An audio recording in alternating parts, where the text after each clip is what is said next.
Itu mengharuskan pendaftaran capres itu maju. Ya itu terserah MK saja ya,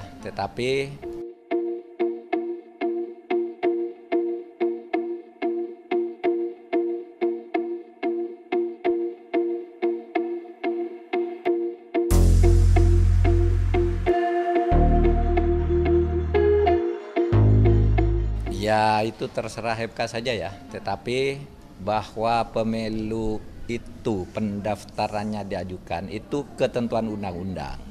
Memang kepastian tanggal itu diserahkan kepada KPU, DPR, dan pemerintah. Tapi ada ketentuan bahwa kampanye harus dimulai sekian minggu sebelum pencoblosan. Itu mengharuskan pendaftaran capres itu maju.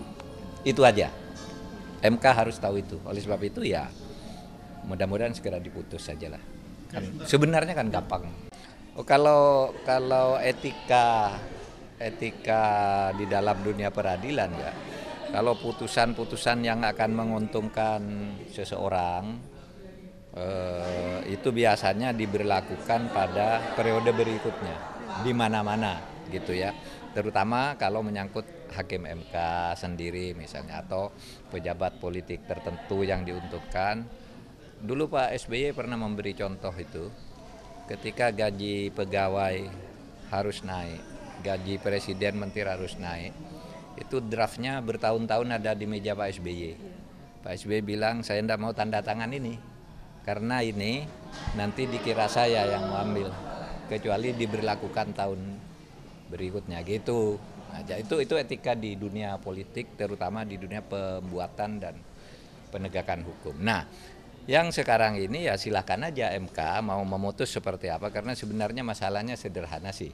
Kalau mau usia 40 itu diturunkan gitu, lalu diturunkan berapa? Turunkan 25? Kalau diturunkan 25 kenapa 25? Kan diskriminasi kepada yang umur 24.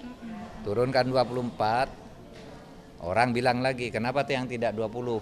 Nah, oleh sebab itu kalau dalam ilmu konstitusi itu namanya open legal policy. Yang begitu itu bukan pengadilan, tetapi penetapan hukum oleh lembaga legislatif. Kalau legislatif mau ya bisa sidang sehari bisa selesai kok untuk menetapkan itu. Tetapi kalau MK-nya mau memutus lain itu punya kewenangan. MK punya kewenangan memutus setiap sengketa yang dia anggap untuk menegakkan konstitusi. Itu terserah dia. Jadi ada aspek yuridis, ada aspek etis gitu. Lah ya sekarang silahkan MK bersikap kan gitu. Sesuai dengan aturan, itulah yuridis dan etisnya itu silahkan saja. Artinya kita manut aja karena itu tidak mengganggu proses. Ya, tidak mengganggu proses pemilu. Taruhlah kalau sekarang sudah ada pengumuman pendaftaran itu tanggal 10, ya mudah-mudahan sebelum 10 Oktober itu sudah diputuskan agar siapa yang di bawah itu ingin calon atau ingin dicalonkan masuk. Dan 10 Oktober itu kalau dihitung dari sekarang kan masih sebulan. Sementara saya menjadi hakim MK pernah memutus perkara itu diperiksa pagi, sorenya diputus pernah. Dulu ketika memberlakukan kartu penduduk boleh memilih itu, kan itu bisa. Tapi bisa satu perkara berbulan-bulan juga pernah gitu.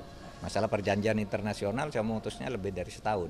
Tapi masalah perubahan hak pilih menggunakan KTP meskipun tidak ada di DPT itu saya putus sehari. Jam 10 sidang pagi, jam 4 sore saya putus, selesai masalahnya. Jadi tergantung MK juga lah, dan itu berwenang.